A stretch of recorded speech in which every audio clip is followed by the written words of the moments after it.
Hello, friends, it's Mike Williams. As promised, here is my interpretation of the movie Yesterday and why I believe it's a Paul is Dead movie. Without the backdrop of the Paul is Dead conspiracy, the movie, in my opinion, is not very interesting. However, having the background makes for some interesting viewing. As I've mentioned a number of times, Disclosure has various components, with memoirs representing the beginning of the disclosure process. The audiobook where George Martin's son Gregory Martin did the voiceover is another clue.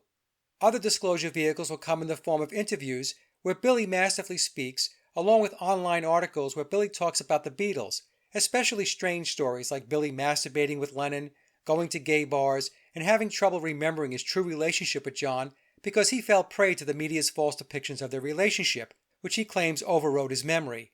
These odd stories represent an alchemical process within the occult, where the old ways and beliefs must be destroyed in order for the phoenix or Lucifer to rise from the ashes. In the future, Disclosure could very well include documentaries, more movies, and I'm sure at least one more memoirs update.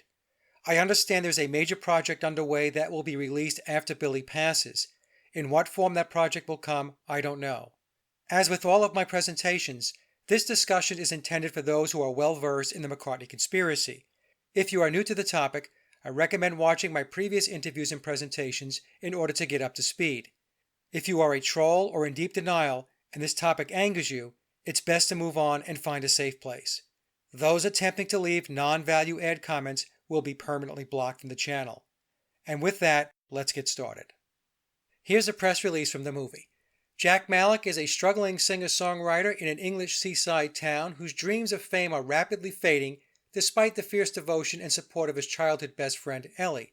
After a freak bus accident during a mysterious global blackout, Jack wakes up to discover that the Beatles never existed.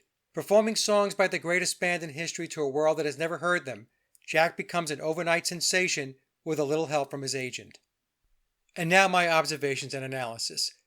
Although Yesterday was officially released on June 28, 2019, the film had its world premiere at the Tribeca Film Festival on May 4th of this year. 5 + 4 = 9. Billy received the Companion of Honor from Buckingham Palace exactly 1 year prior to the film's debut, on May 4th, 2018. A local premiere of the film took place at the Gorleston Palace Cinema on June 21st of this year. 6 + 2 + 1 = 9. The number 9 represents biological Paul, and Billy invokes the number when playing the McCartney character.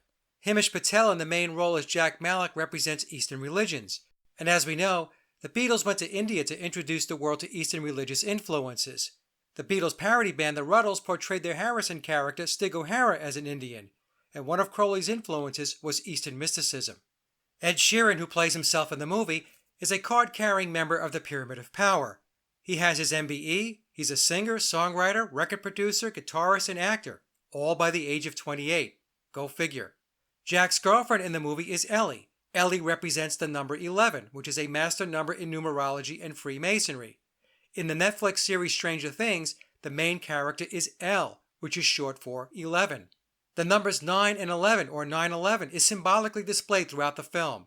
And as Richard Balducci has taught us, 9/11 is a representation of Baphomet.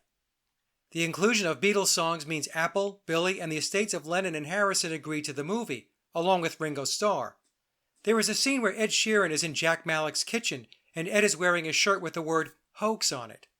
In the movie, there are two characters who remember the old reality where the Beatles existed, and they speak to Jack. They do not vilify Jack for being an imposter, but thank him for bringing the music into the alternate reality. The hidden message could be, the music is more important than the deception.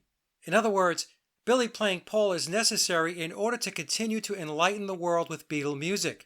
Bio Paul represents the old reality, and Billy is the new or alternate reality. And I would be remiss if I didn't mention that the movie has Mandela effect written all over it. Jack's leap from struggling artist to superstar occurs when he's approached by a cutthroat manager who takes control of his career. The manager is symbolizing how the music industry is completely controlled. To be rich and famous, Jack must declare his desire in no uncertain terms and drink from the chalice. The chalice represents a ritual. After agreeing, Jack meets with the producer in a room full of staff in a scene replete with black and white Masonic symbolism representing duality. Then Jack's career takes off. Later in the movie, Jack finds John Lennon, where Lennon is living a quiet life on a farm. He is not a musician in the alternate reality. The scenery where Lennon resides is reminiscent of Billy's farm in Scotland. I found that to be very interesting. The Lennon character tells Jack to tell the truth in order to have happiness. Jack discloses the truth at Wembley before a massive crowd. He tells them he is not who they think he is. There is momentary disbelief by the crowd and then applause as Jack declares his love on stage for Ellie, or the master number 11. Jack is then free of the shackles he created, just as Billy believes he will be once full disclosure takes place. And now I'll take you through the correlations that I observed between Jack, Paul, and Billy. I've bolded out key words so that we can make the connection.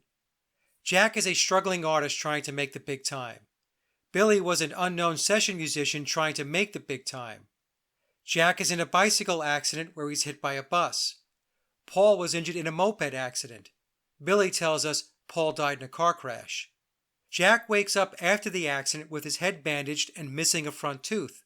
Paul cracked a tooth as a result of the moped accident.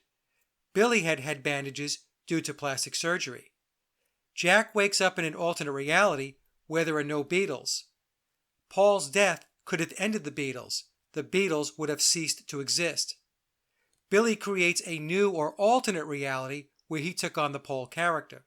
Jack introduces the Beatles music into the alternate reality.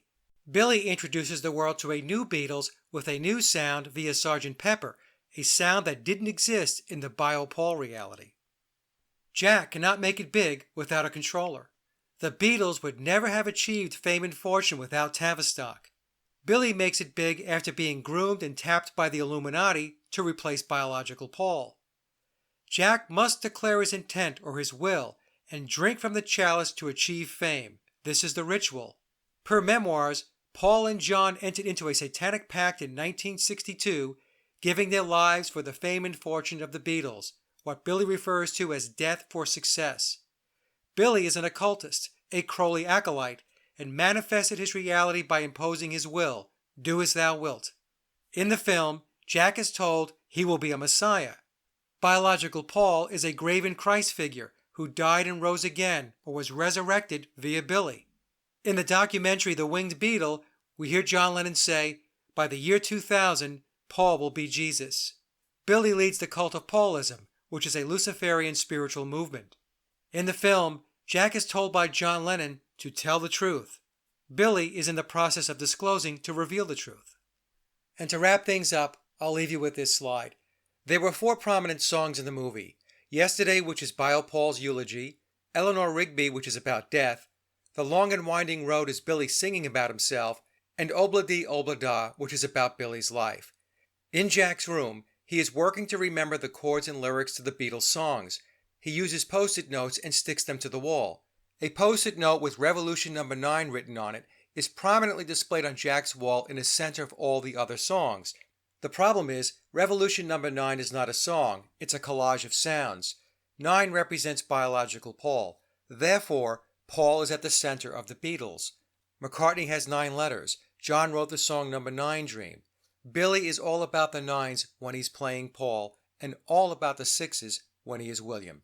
Yesterday is loaded up with Paul is Dead clues. So those were my observations and thoughts. I'm sure there are many other clues which we can scour once the movie is released on DVD. Please feel free to comment and let us know what you found in the movie. Before we head out, I will leave you with a brief clip from The Winged Beetle where John tells us Paul was Jesus, and then a song from my first album, Leaving Dystopia. Thanks for listening. They burned their records and spit on their images.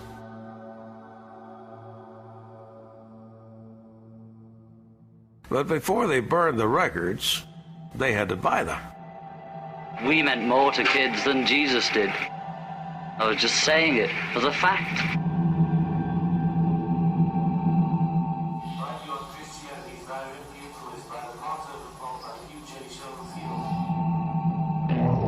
I was using expressions on things that I just read.